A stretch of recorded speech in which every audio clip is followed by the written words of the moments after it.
Assalamualaikum warahmatullahi wabarakatuh. Halo, apa kabar semua? Semoga kalian semua masih dalam keadaan sehat walafiat. Oke, minggu lalu pada video sebelumnya kita telah mempelajari tentang apa itu e-commerce, terus macam-macam e-commerce, terus ada syarat pembayarannya. Nah, sekarang di video kali ini kita akan membahas tentang kebebasan bertransaksi dan menetapkan perjanjian. Menurut pasal 1320 KUHP, suatu perjanjian akan sah apabila memenuhi syarat sebagai berikut. Yang pertama, adanya kesepakatan kedua belah pihak. Artinya kedua belah pihak ini yang membuat perjanjian telah setuju mengenai hal-hal pokok yang tertera dalam kontrak. Yang kedua, kecakapan dari pihak-pihak atau orang yang sudah dewasa dan sehat pikirannya.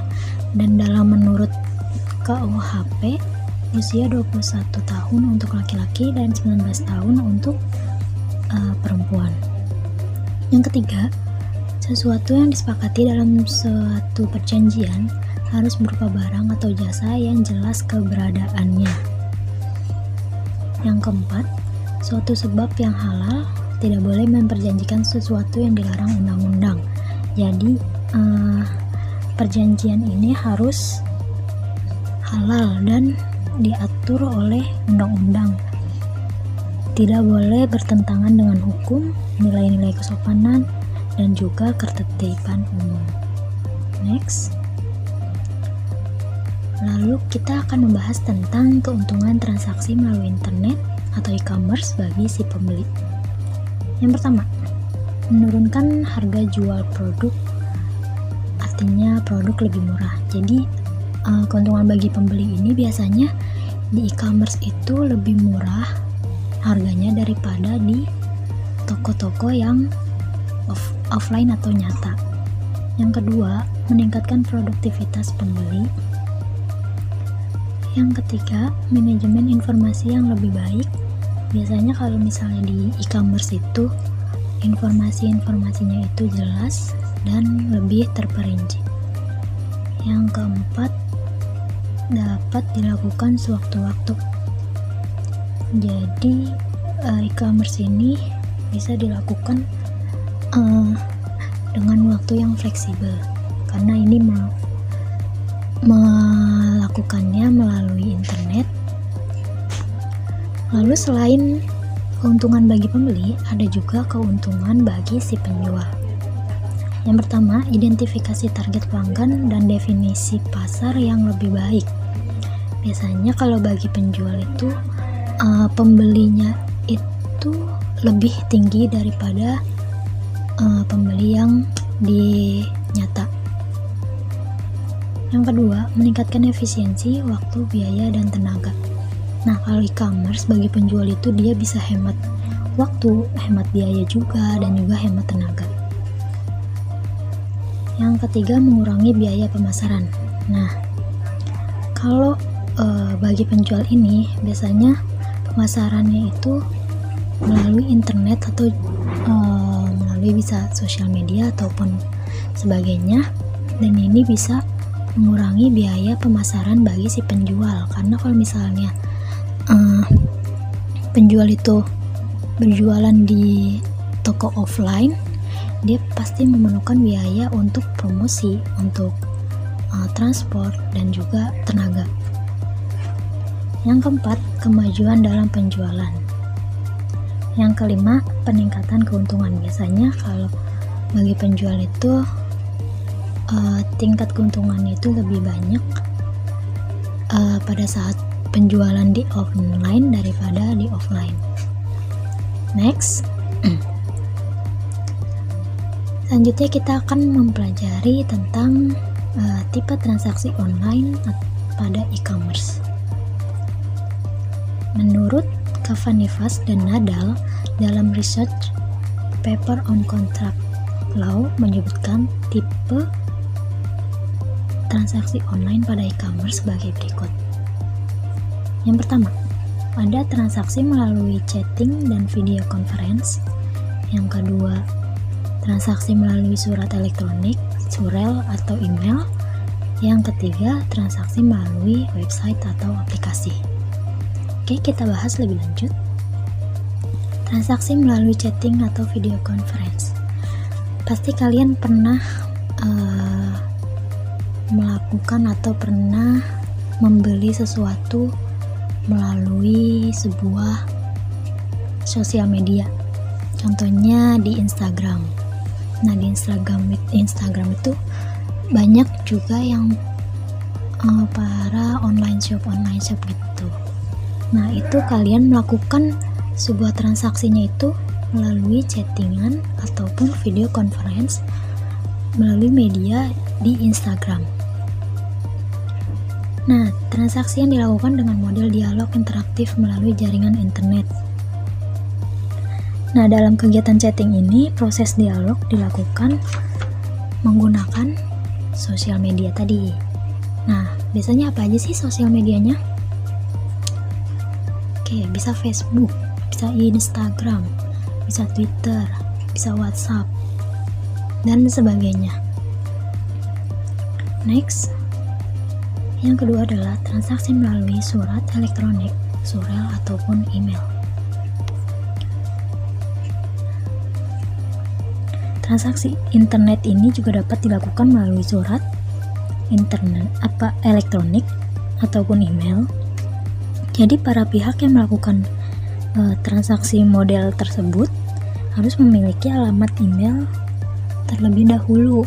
Jadi kalau yang tidak memiliki email tentu tidak bisa melakukan transaksi melalui email. Pihak konsumen dapat menulis email ke alamat email milik perusahaan online yang berisi data-data mengenai nama produk, jumlah produk, terus alamat pengiriman, dan cara pembayaran.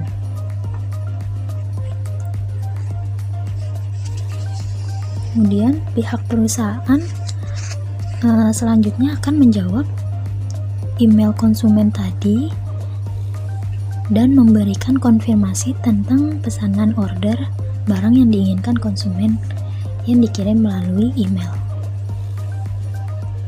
Selanjutnya, ada transaksi melalui website atau aplikasi. Nah, ini udah banyak banget ditemui di era sekarang. Pasti tentunya kalian tahu apa aja. Jadi pada model transaksi ini dikenal dengan istilah order form dan shopping cart. Dengan cara tersebut, pedagang menyediakan daftar barang atau produk table yang dijual. Jadi pada model transaksi bisnis online ini melalui situs atau website, pihak penjual atau pedagang itu menyediakan katalog atau daftar produk yang dijual serta penjelasan tentang produk yang dijual. Dengan cara ini, produk menyediakan daftar atau katalog barang yang dijual agar si pembeli itu dapat melihatnya. Kemudian saat tahap order, biasanya produk yang dijual itu tidak divisualisasikan atau tidak ditampilkan secara gambar atau secara dalam bentuk gambar, tetapi berupa deskripsi produk. Kemudian terdapat 4 bagian dalam order form, yaitu checkbox.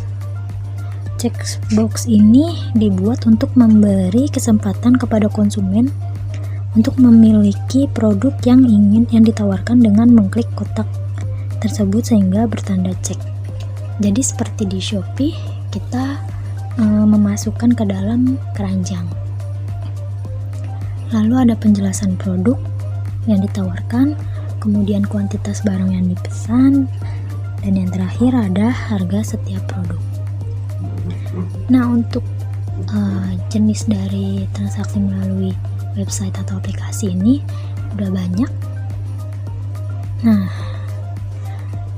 salah satunya ada Tokopedia, Shopee, Lazada, Blibli.com, JD.id, Bineka, Zalora, Matahari Mall, Bukalapak, dan Orami. Oke, sekian penjelasan dari saya. Oke, ini ada tugas individu. Kalian buatlah laporan tentang hasil wawancara dengan teman-teman kalian yang sedang melakukan atau yang sedang berjualan online melalui sosial media. Itu kalian cari minimal 2 orang. Kalian wawancara dan cari tahu tentang nama akunnya, tanggal dan tahun mulai berjualan online, terus produk apa yang dijual, memiliki berapa pelanggan, dan bagaimana cara penjualannya hingga barang itu sampai ke tangan konsumen, serta uang pembayaran diterima, dan bagaimana cara membina hubungan yang baik dengan pelanggannya, dan juga rencana apa yang dimiliki untuk perkembangan bisnis selanjutnya. Nah, itu harus kalian cari tahu. Kemudian sertakan dokumentasi berupa foto dengan narasumber atau teman kalian yang diwawancara, dan juga screenshot akun online shopnya. Dikumpulkan pada hari Minggu 7 November 2021 pukul 23.59 waktu Indonesia Barat. Oke, ini saja penjelasan dari saya mengenai materi transaksi melalui internet. Jangan lupa untuk dikerjakan tugas individunya. Sekian dari saya. Wassalamualaikum warahmatullahi wabarakatuh.